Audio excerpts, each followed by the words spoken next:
国立台湾美术馆伫发展数位艺术这条路已经行20多年，培养出真侪优秀的数位艺术创作者。今年第3年举办国际光影艺术节，邀请4个国家参展，有10件结合5G 戏剧设计作品，希望借做文化事业的起头，也予观众伫咧新年头、旧年尾，着国际级的灯节同好欣赏。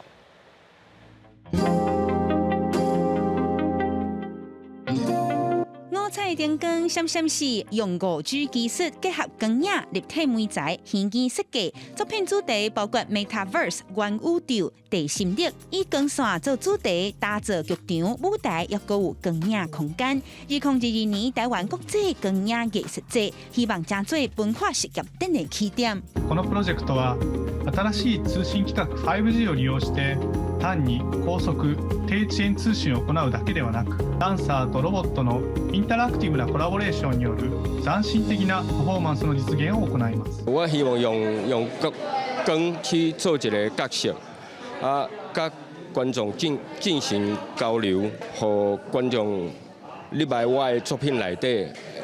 成为作品的一部分。 国美馆表示，今年是台湾国际光影艺术节第3届举办，克服疫情、下国创作甲电视的困难，顺利邀请台湾、日本、澳洲、法国4个国家的艺术家，打造10组互动性的光影作品。 国美馆已经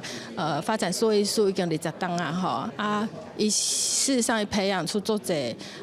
优秀的年轻的数艺术创作者，我们希望讲因会当伫遮有一个较大的舞台，会当在遮做展览跟表演安尼。 策展人表示，展览的核心理念对19世纪英国浪漫主义诗人拜伦的诗所来，期待观众享受伫咧光影内底，成做一种流动的水景地，比英国的灯节更较清澈。记者阿明金、曾海文台北报道。